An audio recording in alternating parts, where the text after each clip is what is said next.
রাজশাহী ইউনিভার্সিটির হল লাইফ আসলে কেমন? কবে নাগাদ আমরা হলে সিট পেতে পারি?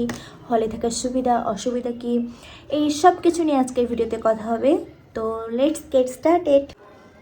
আসসালামু আলাইকুম সবাইকে, আশা করছি সবাই খুব ভালো আছো। আমার চ্যানেলে আমি বর্তমানে সবচেয়ে বেশি যে কোশ্চেনটা পাই, আপু হল লাইফ সম্পর্কে কিছু বলো, হল লাইফ আসলে কেমন হয়, এগুলো নিয়ে কোনো কথা বলো।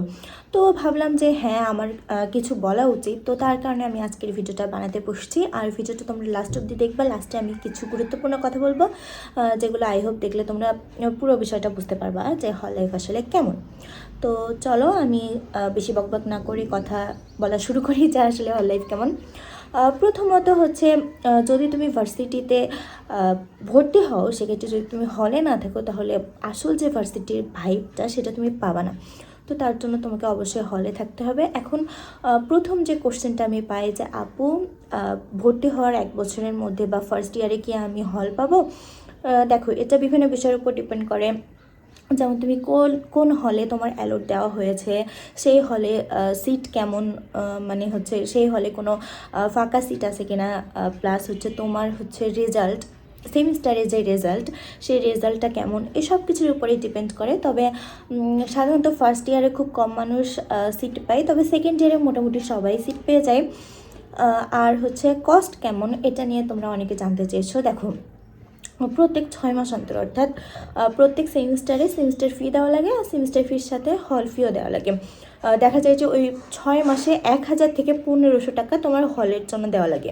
এর থেকে বেশি কিছু দেওয়া লাগে না। এই 1000 থেকে 1500 টাকার মধ্যে তুমি হলে থাকতেছো, হলের ফ্রিজ ইউজ করছো, হলের ওয়াইফাই ইউজ করছো, প্লাস হচ্ছে হলের যে গ্যাস বা কারেন্ট, সব কিছু মিলাই তোমার এই কস্ট। আসলে এর থেকে বেশি কিছু দেওয়া লাগে না, বা এর থেকে আলাদা কোনো কস্টও থাকে না। আর হলে থাকার সবচেয়ে বড় সুবিধা হচ্ছে, তোমরা যারা বাইরের খাবার খেতে পারো না, নিজে রান্না করে খাও, তাদের জন্য সবচেয়ে বেশি সুবিধা। কারণ তোমরা হচ্ছে সেখানে আলাদা ভাবে নিজের জন্য রান্না করতে পারবা, রান্না করে খেতে পারবা। আর প্রথমত কিন্তু হলে উঠতে গেলে আগে গণরুমে উঠতে হয়। আর আমরা সবাই জানি যে গণরুমে আসলে অনেক মানুষ একসাথে থাকে।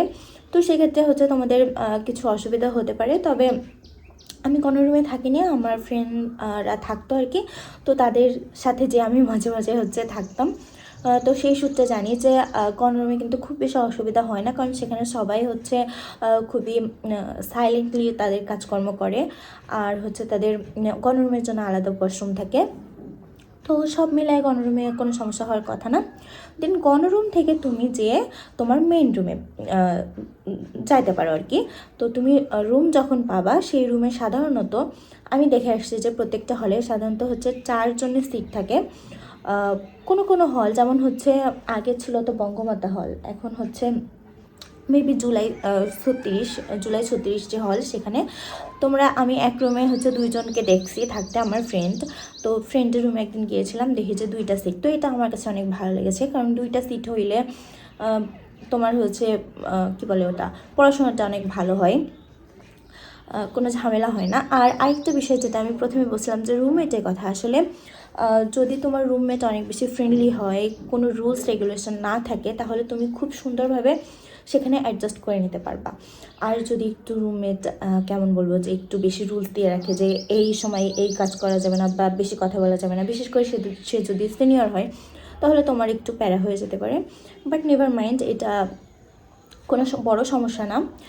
হলে থাকার সবচেয়ে বেশি সুবিধা হচ্ছে, তোমার বাহিরে থাকতে গেলে কিন্তু তোমার অনেক বেশি কস্ট হয়ে যায়। হ্যাঁ, বাহিরে থাকতে গেলে দেখা যায় যে তোমার মেস ভাড়া বা তুমি বাসা নিয়ে থাকো, যেখানে যাও সেখানে অ্যারাউন্ড 2000 টাকা তোমার হচ্ছে বাসা ভাড়ার জন্য রাখতে হয়। কোনো ক্ষেত্রে দেখা যায় যে 2000-এর বেশি, তুমি যদি ভালো বাসা বা ভালো মেসে থাকতে চাও।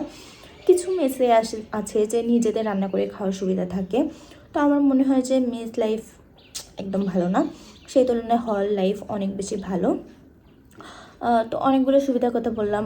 আরও কিছু সুবিধা আছে, সেটা হচ্ছে তুমি ধরো কোনো দিন হচ্ছে তোমার এক্সাম, তুমি রান্না করতে পারছো না, তুমি চট করে যে ক্যান্টিনে যে কিছু খাইতে পারবা। সেখানে ক্যান্টিন আছে, ক্যান্টিনে হচ্ছে লাঞ্চ ডিনারের আয়োজন আছে, প্লাস হচ্ছে ব্রেকফাস্ট, অর্থাৎ 3 বেলার খাবার পাওয়া যায়। আবার হচ্ছে তুমি কোনো স্ন্যাক্স টাইপের কিছু কিনতে চাইলে সেটাও কিনতে পারবা। বিশেষ করে তোমার পরীক্ষার টাইমে এটা আমার মনে হয় অনেক বেশি টাইম সেভার।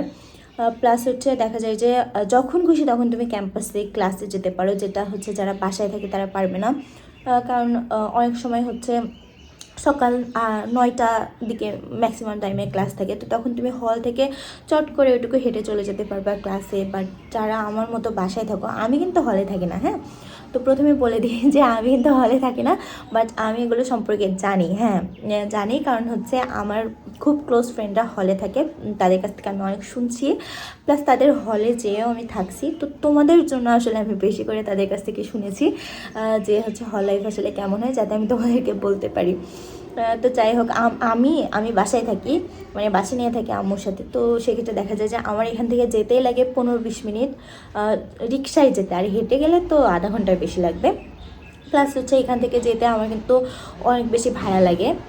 যেমন মনে করা হচ্ছে রিক্সায় কিন্তু আমার কিন্তু নর্মালি রিক্সায় যেতে হয়, আর রিক্সা ভাড়া এখান থেকে 25 টাকা নেয়, 30 টাকা নেয়। তবে সবচেয়ে বেশি মানে 25 টাকা খুব বেশি নিতে চায় না, সব রিক্সা ওয়ালারা 30 টাকা নিতে চায়। সো যাওয়া আসা মিলে দেখা যায় যে 60 টাকা খরচ হয়ে যায়, আর বাসা ভাড়া তো আছেই। তো এটা হচ্ছে হলের একটা বড় ধরনের সুবিধা। প্লাস হচ্ছে পড়াশোনার ক্ষেত্রে দেখা যায় যে হলের রুমমেটটা অনেক বেশি, মানে যদি ভালো হয় বললাম যে তুমি হচ্ছে তোমার ইচ্ছা মতো পড়তে পারবা। তবে এক্ষেত্রে একটা অসুবিধা আছে যে তোমার কিন্তু পাশের বেডের আপু বা মেয়ের কথা চিন্তা করে কিন্তু তোমার হচ্ছে একটু লাইট বেশিক্ষণ জ্বালিয়ে রাখা যাবে না। যেমন হচ্ছে রাত 12টার মধ্যে তোমার, আমার মনে হয় যে লাইট অফ করে নিজের টেবিলে একটা টেবিল ল্যাম্প রেখে সেখানে পড়াটাই উত্তম। কারণ দেখা যায় যে সবার তো ঘুমের রুটিন একরকম না, আর আসলে হলে থাকতে গেলে এটা একটা অসুবিধা যে তুমি তোমার ইচ্ছা মতো রুটিন করে চলতে পারবে না।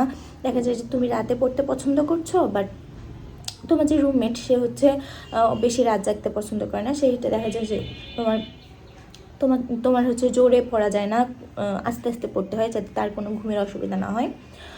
এটা একটা অসুবিধা, বাট আমার মনে হয় সুবিধা বেশি।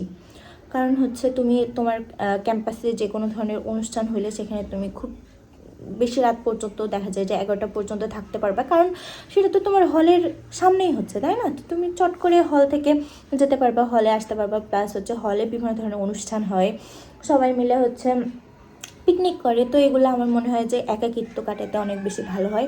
যেমন আমি যদিও এখানে আম্মুর সাথে থাকি, বাট আমার মাঝে মাঝে খুবই একা লাগে। মনে হয় যে ফ্রেন্ডদের সাথে একটু যদি ঘুরতে পারতাম বা ক্যাম্পাসে থাকতাম, ক্লাসে এই কী বলে হলে থাকতাম, তাহলে হয়তো আমার এগুলো মনে হতো না। কিন্তু যারা হলে থাকে তাদের এটা অনেক বেশি সুবিধা, সে তাদের ফ্রেন্ডদের সাথে অনেক বেশি টাইম কাটাতে পারে।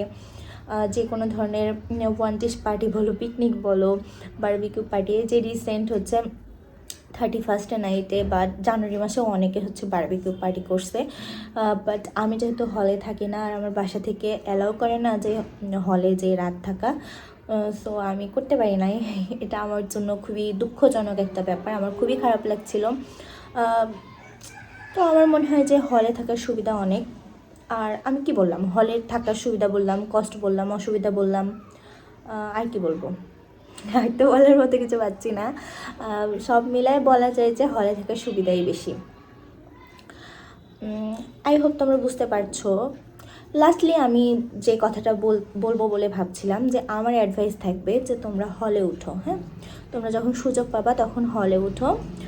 হলে থাকার আসলে অনেক বেশি সুবিধা। তবে যারা আসলে অ্যাডজাস্ট করতে পারবা না তাদের কথা আলাদা। যেমন আমারই অ্যাডজাস্ট করতে অসুবিধা হয়, এই জন্য আমি বাসা নিয়ে থাকি। অ্যাডজাস্ট করতে অসুবিধা বলতে আমার হচ্ছে সবচেয়ে মেন যে অসুবিধা হয় সেটা হচ্ছে পড়াশোনা, কারণ আমি অনেক জোরে জোরে পড়ি, হ্যাঁ, তো হলে আসলে এইভাবে জোরে জোরে পড়া যায় না। এটা আমার জন্য মনে হয় যে আমার অসুবিধার জায়গা থেকে। প্লাস হচ্ছে আমার বাবা যেহেতু বাহিরে থাকে, তো আমার মা একা থাকে, তো আমি আর আমার মাই থাকি এখানে। এটা আমার জন্য ভালো যে আমি মায়ের সাথে থাকতে পারি। বাট যাদের হচ্ছে মারা মানে চাকুরিজীবী বা হচ্ছে বাসায় কাজ থাকে, তারা তো এসে থাকতে পারবে না, তো তারা হচ্ছে চাইলে হলেই ওঠা তাদের জন্য বেস্ট অপশন। প্লাস হচ্ছে খরচের একটা ব্যাপার থেকে, আমরা মধ্যবিত্ত, বাট আমাদের হচ্ছে দেখা যায় যে এই বাসায় থেকে খরচ চালাইতে অনেক বেশি কষ্ট হয়ে যায়। আমার বাবারও কষ্ট হয়ে যায়, আমারও কষ্ট হয়ে যায়, আম্মুরও সংসার চালাইতে অনেক কষ্ট হয়ে যায়। আর হচ্ছে দেখা যায় যে আমার টিউশন করে মানে টিউশন করে নিজের খরচ নিজে চালাইতে হয়, কারণ বাবা তো সব সময় আর কি হাত খরচ দিতে পারে না। কারণ এখানে বাসা ভাড়ায়, আমি যে বাসায় থাকি সেই বাসা ভাড়াই হচ্ছে 3500 টাকা। যদিও বাসাটা খুবই ছোট, বাট কী করব, এই আলাদা ইউনিট নিয়ে থাকতে পারছি, এই জন্য আর কি এত দাম দিয়ে ওই বাসায় থাকতে হচ্ছে।